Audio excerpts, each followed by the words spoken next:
అరే మామ ఏదైనా జాబ్ ఉంటే చూర్రా ఇంటికాడ మస్తు కష్టమవుతుందిరా. అరే రీఛార్జ్కు మా అయ్యని అడుగుతుంటే షీప్గా చూస్తుండ్రా. అవునే విస్తా, నాకు తెలిసిన ఫ్రెండ్ కాల్ చేసిందే, బ్యాక్ డోర్లో ఒక పెద్ద కంపెనీలో జాబ్ ఉందటనే. కాకుంటే 2 లక్షలు కట్టాలన్నట. వాళ్ళే ట్రైనింగ్ ఇచ్చి జాబ్ కూడా ఇస్తారట. నా దగ్గరనేమో 2 లక్షలు లేవు. ఎట్లా అని ఆలోచిస్తున్నానే విస్తా. గిట్లున్నది వాళ్ళ జాబుల కోసం నిన్నయాల అందరి తనలాట. సర్కార్ నౌకర్లకు ఎంత కాంపిటీషన్ పెరిగిందో ప్రైవేట్లో అంతకంటే 2 నిమ్మలు ఎక్కువనే ఉన్నది. దేశంలో నిరుద్యోగం లీడర్ల సంపద పెరిగినట్టే పెరుగుతున్నది కదా. ప్రజాసేవ చేద్దామని వచ్చిన వాళ్ళకేమో ఆస్తులు డబుల్ అవుతున్నాయి, వాళ్ళకు ఓట్లు వేసిన వాళ్ళకేమో ఆస్తులు అమ్ముకునుడు అవుతున్నది. ఏ చిన్న పని దొరికినా చాలు చేసుకొని బతుకుతానే పరిస్థితి వస్తున్నది. ఈడ జనం చూడురి ఎట్లా వచ్చిరో. ఏ జాతరనో ఉత్సవాలు అయితే లేవీడ. అట్లని ఏదో షాపింగ్ మాల్ ఓపెనింగ్కి వచ్చిన హీరోనో హీరోయిన్నో చూడనీకి వచ్చిన వాళ్ళు కూడా కాదు.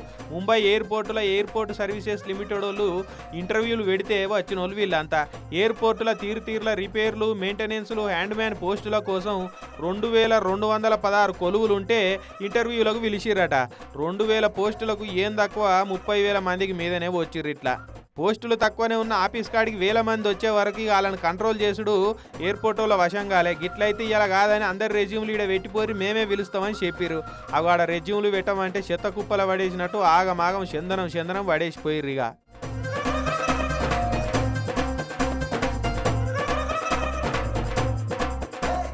ఎవరికైనా కొడతానంటే కోపం, పెడతానంటే ఆశ ఉంటుంది. మరి ఉద్యోగాలు ఉన్నాయనే వరకు ఒక్కొక్కరు 500 కిలోమీటర్ల దూరం నుంచి కూడా రెజ్యూములు పట్టుకొని వచ్చిరట.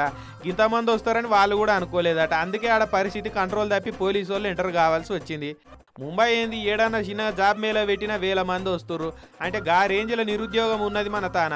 కాలేజీలేమో నిరుద్యోగుల ఉత్పత్తి సంస్థలుగా మారబట్టే. చదివిన చదువుకు చేస్తున్న కొలువుకు సంబంధం లేకుంటున్నది మన దేశంలో పరిస్థితి. ఇక అందుకే గిట్లా చిన్న ఉద్యోగాలకు కూడా గిట్లా పోటీ ఉన్నది.